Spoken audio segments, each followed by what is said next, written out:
really get to know yourself.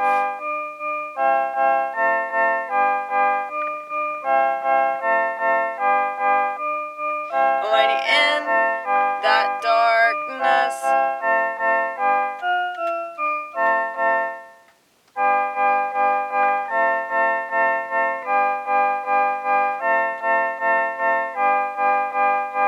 I felt like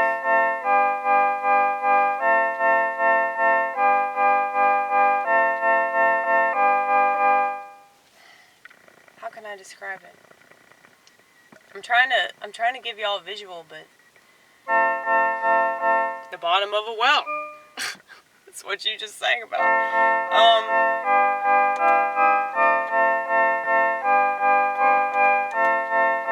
I think you confuse yourself, you threw yourself off because you started playing this other chord and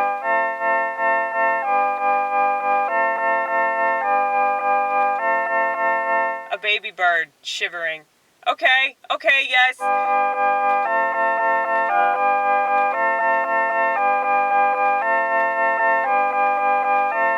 But that's when you feel that protection. It's like a warm, fuzzy feeling. So comforting. And you suddenly understand everything. You know there's a purpose for all of it. And it makes you want to sing. That's something, that's something, that's something, that's something, that's something, that's something.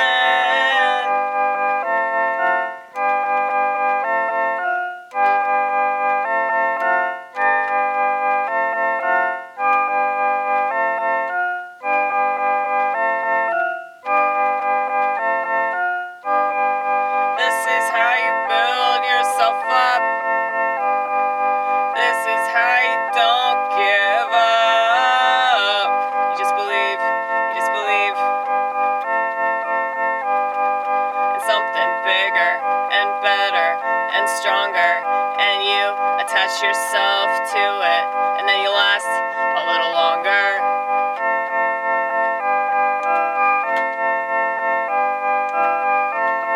It has to start in your mind. And that's why they call it mental illness. You get it? You get it now? Cool. Anyway, it's way cooler over here, 'cause we're not burning in hell. Hell is right now. Hell is right now. You know, they're always fucking with time. And because they've given y'all technology that you seem to be totally fine with, even though it's destroying everything around you. They complain about the details so they don't have to complain about the bigger picture. Tiny dot people, I swear.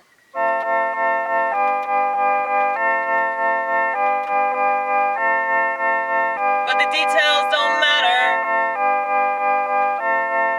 They really only matter to the people writing this story. And it's happening all the time.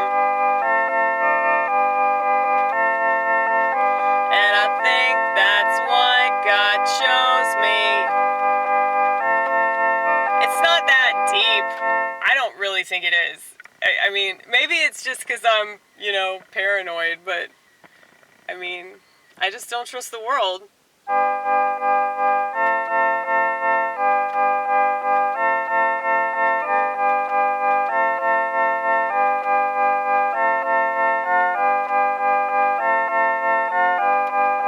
Why would I trust what they tell me? They're just trying to sell me things that will complete their little plan. But fucking wrench in the system, in the system, in the system. That's pretty cool. I like that. I knew you would do that shit.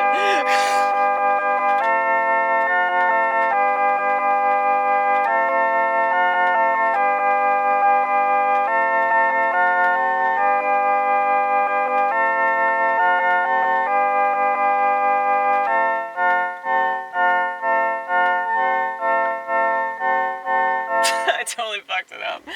Sorry, y'all. Like, I know this is just fucking, jam session with Amy Gross and the animals. Dude, I have all these dinosaurs. You know, propaganda. Everybody knows propaganda. He's just gonna give his little nod. Okay, he doesn't feel like talking tonight. Because he's been at work. He's been at work all night and motivating me to keep doing my job. Okay, this is evolution. Okay.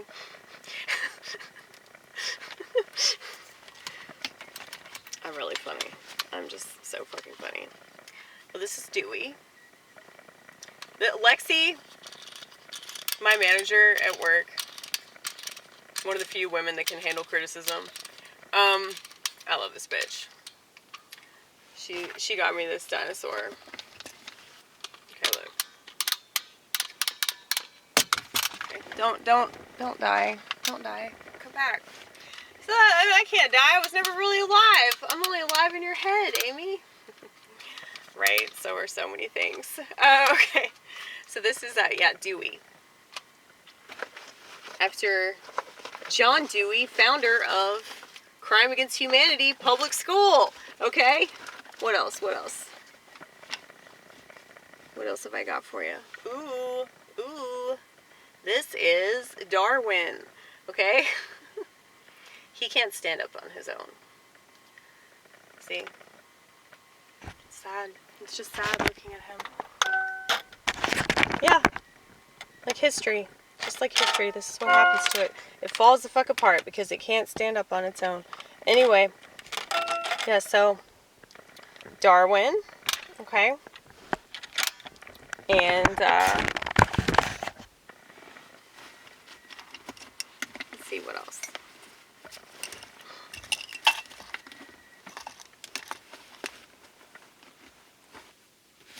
It's cool because, like, some of these dinosaurs, I got from people at work. So I got Dewey from Lexi, and I got Darwin from my friend Caden that I worked with. He got him on a fucking cruise ship, apparently. And then I got this little bugger, Revelation. He's a fucking dragon, I think. Which is funny, because that's what I think dinosaurs actually were. So, I don't know. I really don't know what to believe. Like, I just don't believe the official story about dinosaurs. But I like dinosaurs. I like them. I think they're cool. I've always thought they were cool, but I also kind of thought it was weird. You know, like, that sounds made up.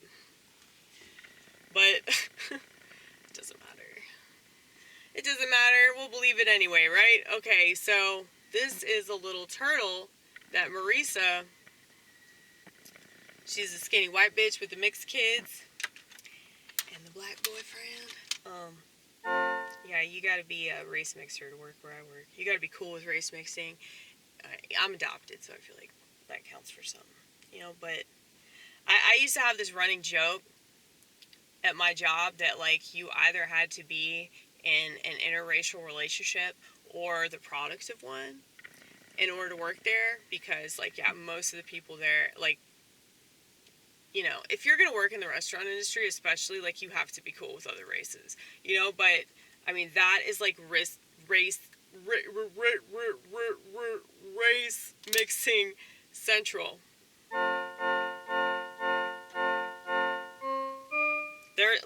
There's this gay couple that work there, these two dudes. love the fuck out of them. Okay, love the fuck out of them. They love the fuck out of me. Mixed, like they were a black and a white dude. So they were the Oreo gay couple. And it's funny because I say that the white dude acted more black than the black dude, but that makes sense since he was getting pounded by that black dude, you know?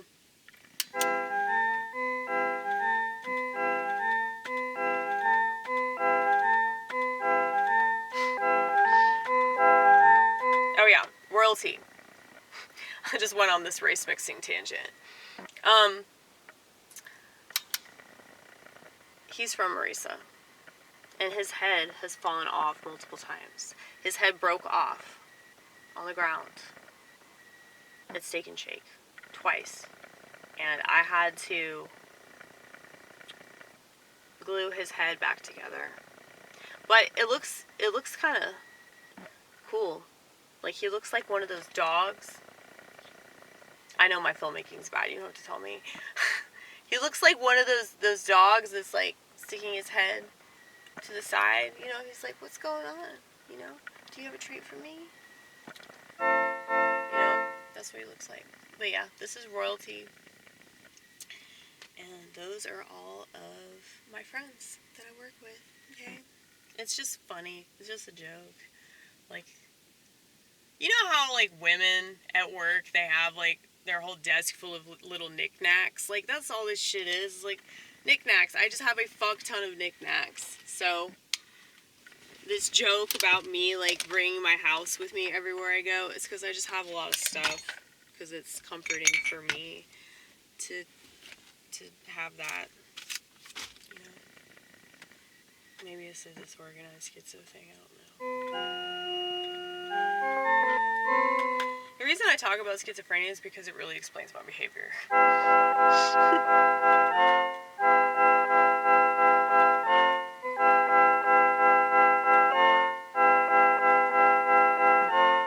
I don't understand why it has to be a bad thing.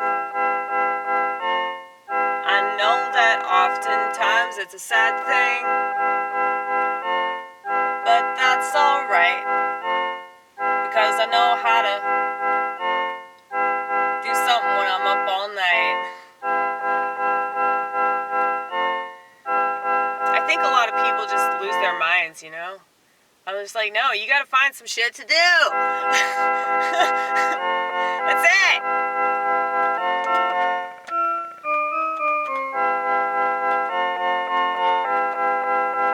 I'm pretty sure that, like, any musician or artist of any kind is, like, just constantly pouring with stuff.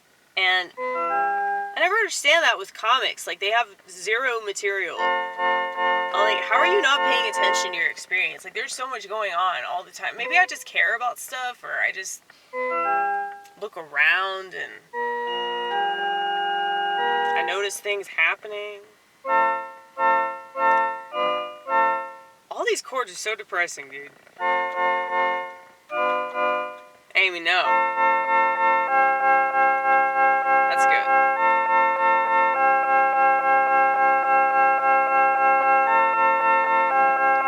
It's too loud now. There you go.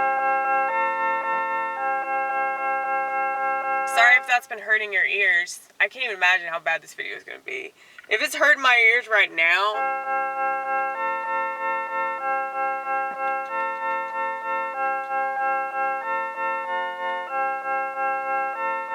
I know y'all have heard this before, but I don't care, because I like these chords a lot. And this is my show. If you don't like it, you can go.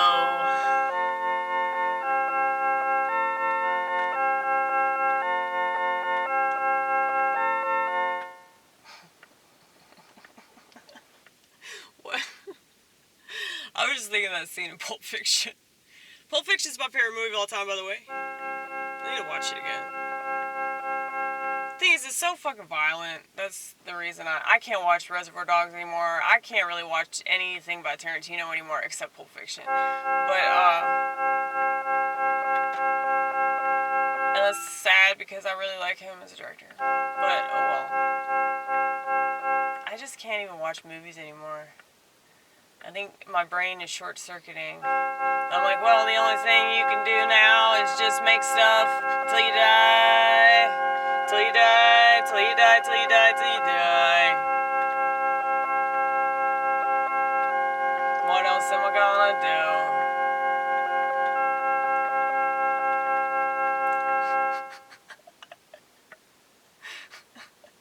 Like flowers for Algernon. No! I hope I'm not becoming retarded. That's terrible. Sorry, I didn't mean to use that word to describe an actual, like, mentally challenged person. I mean, it was a character in a book that turned into a, I think, a made-for-TV movie. Yeah.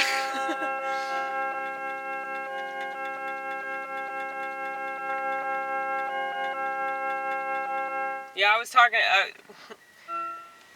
this is what happens with my brain, like, we just go, like, 5,000 miles. So that's why, if you can't keep up with this, that's fine, I understand, I assume that you're gonna leave pretty quickly, because we just jump from topic to topic to topic, and it's bad. I know it's bad.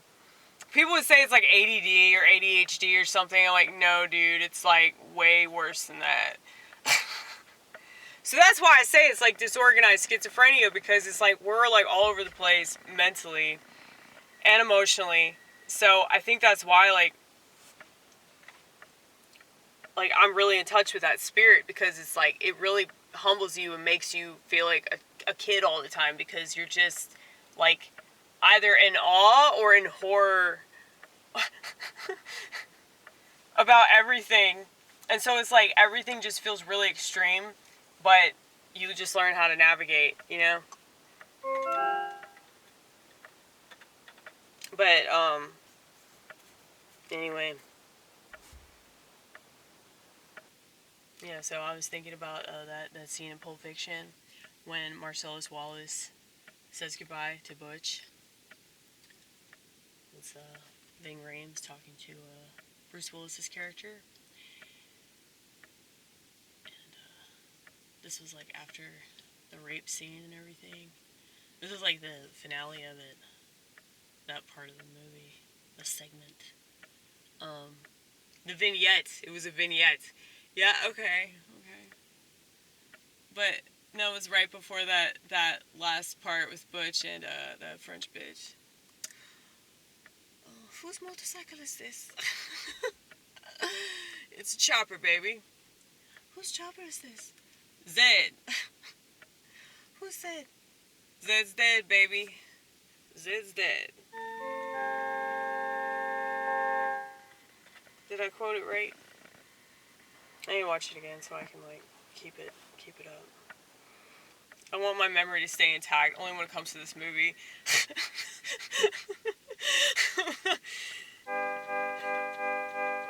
That'd be funny if I just like get like full blown dementia and like forget everything, but the only thing I do remember is like the entire script of Pulp Fiction. I hope that it would be like a Bible verse, maybe. Not just a Tupac lyric.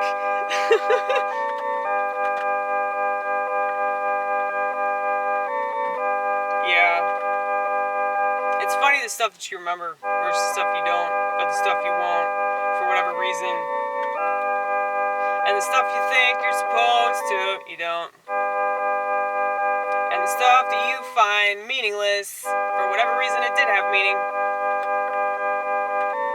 Even if it was the mass media that gave you that meaning.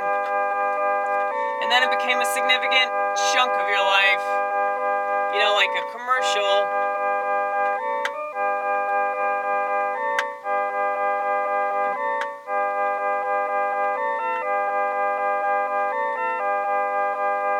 I'm trying to think of a commercial that was like really popular when I was growing up. Okay, cereal. They started really dumping shit in the cereal in the 90s. And I remember this commercial for Kellogg's Corn Pops. Gotta have my Pops. And it was a good commercial though. Like, commercials in the 90s were way more entertaining than ones now.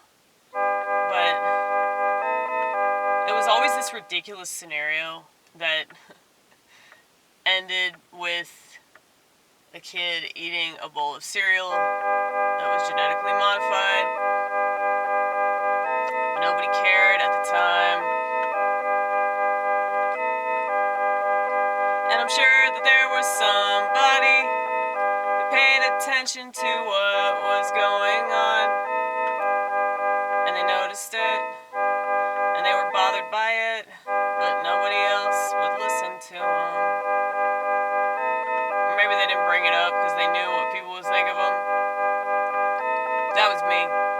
But I still ate Kellogg's Corn Pops though, because it was good. It was good. At the time, it was good. Because of the commercial. It was really because of the commercial.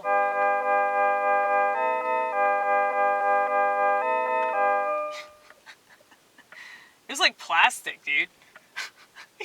It's like corn, like plastic corn. Like that's what it tastes like. It's like these balls of plastic corn with like wax on them or some shit. Like, if you ever get Kellogg's Corn Pops, you'll know exactly what... Blah, blah, blah. I'm talking too fast now. All my words are like running into each other.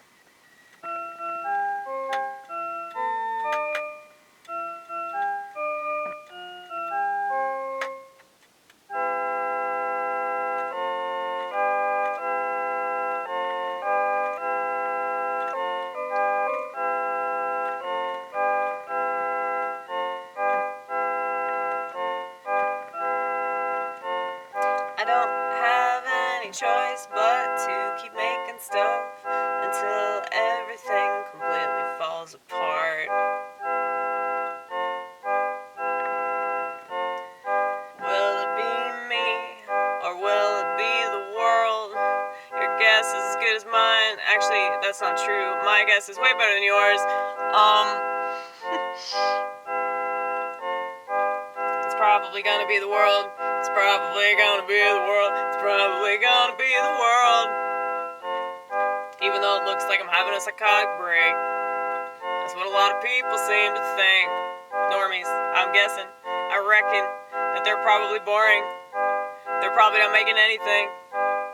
And maybe being in a seemingly psychotic break is the best thing when it comes to creativity, because I can't stop what's coming. I can't stop what's happening to myself. And I'm fine with that. I just let it happen. I let it happen. I let it happen. I let it motherfucking happen. Why do people think that this is such a problem? We'll never understand it. You'll never ever solve all the stuff that you obsess so much about. It's like they just want to play the victim about it. Oh yeah, I want to talk about this. I'm finally getting around to it. Thank you, Lord. Thank you, Lord. Okay. When you see yourself as a victim, that's all you're ever gonna see. You're ever gonna see. And that's precisely what the powers that be want you to see yourself as. So they can stay your oppressor, they can stay your dictator. They really are dictating. It's funny because they complain about dictators. They think that Trump is a dictator. People said Biden's a dictator. It's such a fucking joke, dude. Nobody. But the people that you give authority, so the media, all the people that tell you what to think, they tell you how to dress, they tell you what words you're not allowed to say anymore, even though 15 years ago we said them just fine and nobody gave a shit. But now, all of a sudden, it's a big fucking deal. Those people, those are your dictator. Because it's just like a bunch of people, but it's all morphed in this giant blob of like authority that like tells you like how to think and, you know, how you're supposed to behave and shit. Like whatever's politically correct, okay? I couldn't follow it, because it didn't give the same kind of shit. I mean, I still gave a shit, but not your kind of shit. So,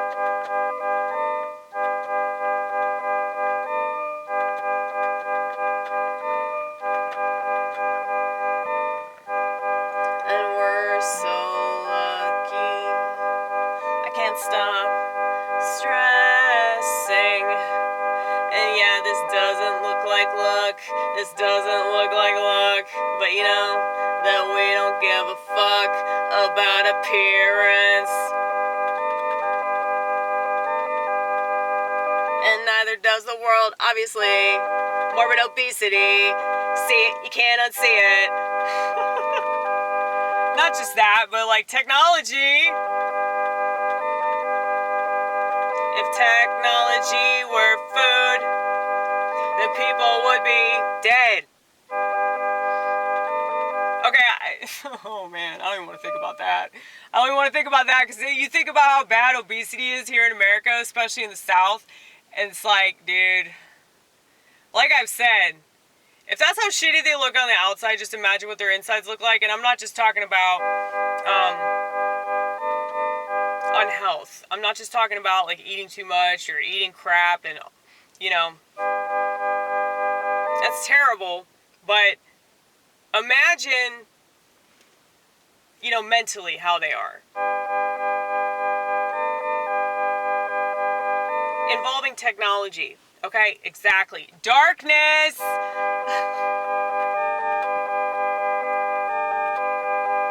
We gotta go pretty soon.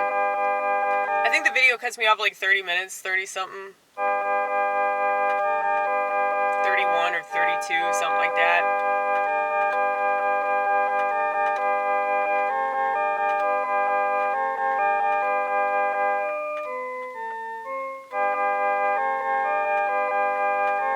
Okay.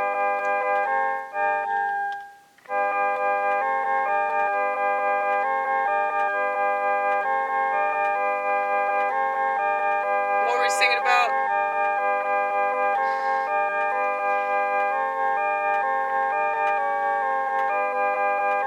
Oh yeah, victims. Victim, victim, victim, victim. When you see yourself as one, that's all you're ever gonna see. Why, oh why would this be what you strive to be? See, my voice gave out because that's what you're doing to yourself, but you don't even see it. You can't see it. You can't see yourself. You can't see it.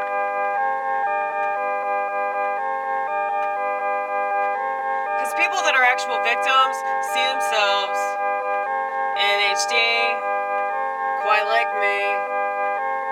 And that's why I understand, but maybe I just have outrageous empathy. I mean, that's the experience, man. And yeah, there's definitely a dark side of it. And I feel like shit about it. Want it to go away, but I know it's here to stay. So I just have to make peace. Seriously though. That's all you gotta do. You know, there are bad parts of everybody. Just gotta focus on the good. That's what God is. Can't spell good without God.